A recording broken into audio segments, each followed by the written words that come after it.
Hi, everyone. I'm Åsa Kachan. I'm coming to you from Toronto, but I work in Halifax, in Mi'kma'ki.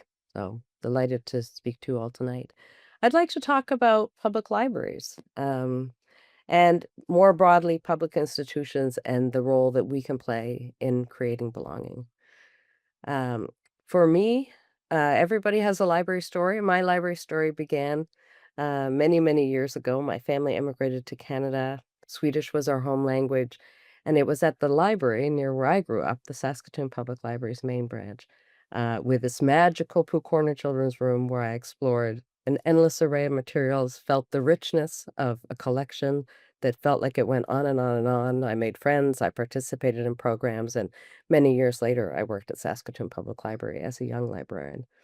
Today, I spend my days as a chief librarian and CEO for Halifax Public Libraries, and people often say to me, "Oh, you're a librarian, you must love books." And I do, but I love people more.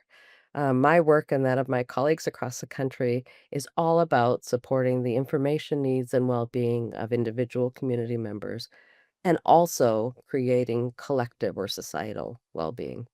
And the evidence is really strong. Regular library use improves the mental health of people, reduces loneliness, it improves public safety. It also, in many, many ways, improves health outcomes, language literacy, employability, our empathy for one another, and the GDP. So we kind of hit all the marks. Because nothing we do has user fees, it is truly for everyone. And this helps make public libraries one of the most trusted institutions in the community. And I'm so glad we're in communities and neighborhoods large and small from coast to coast to coast.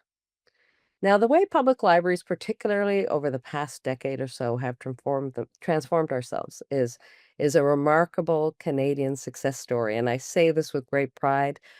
We in Canada are moving the needle on what a public library can be.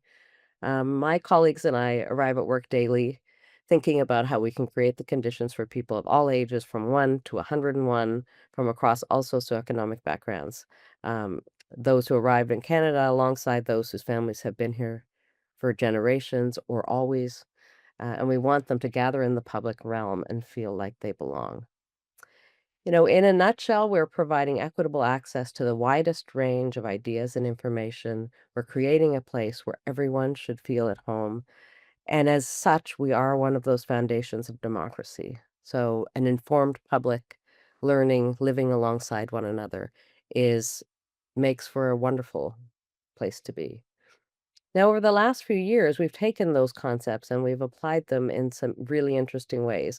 We've included some fundamental policy changes. So, if you went to the library as a child, like I did, you may have amassed some overdue charges.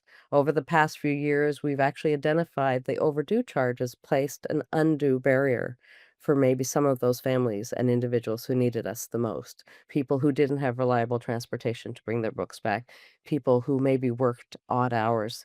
um, there's much less shushing in libraries. We actually realize that sometimes quiet is required, and sometimes more conversation is what will bring us to a better place.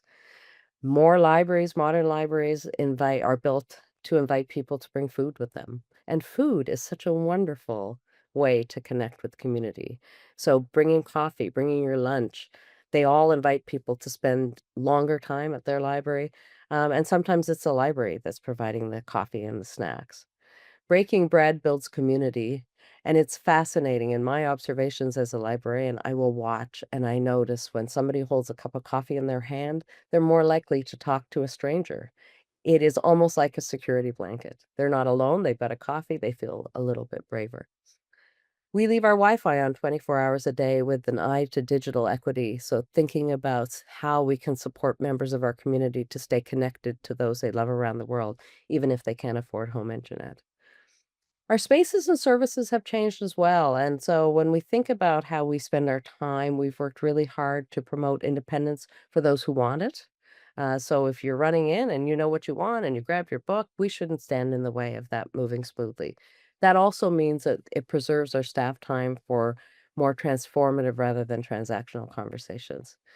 People will often stop to tell me their library story, and they tell me about a local library staff member who was the first person who remembered their name. We can be a place of refuge when things are difficult and a community is facing crisis or the climate is hard to handle.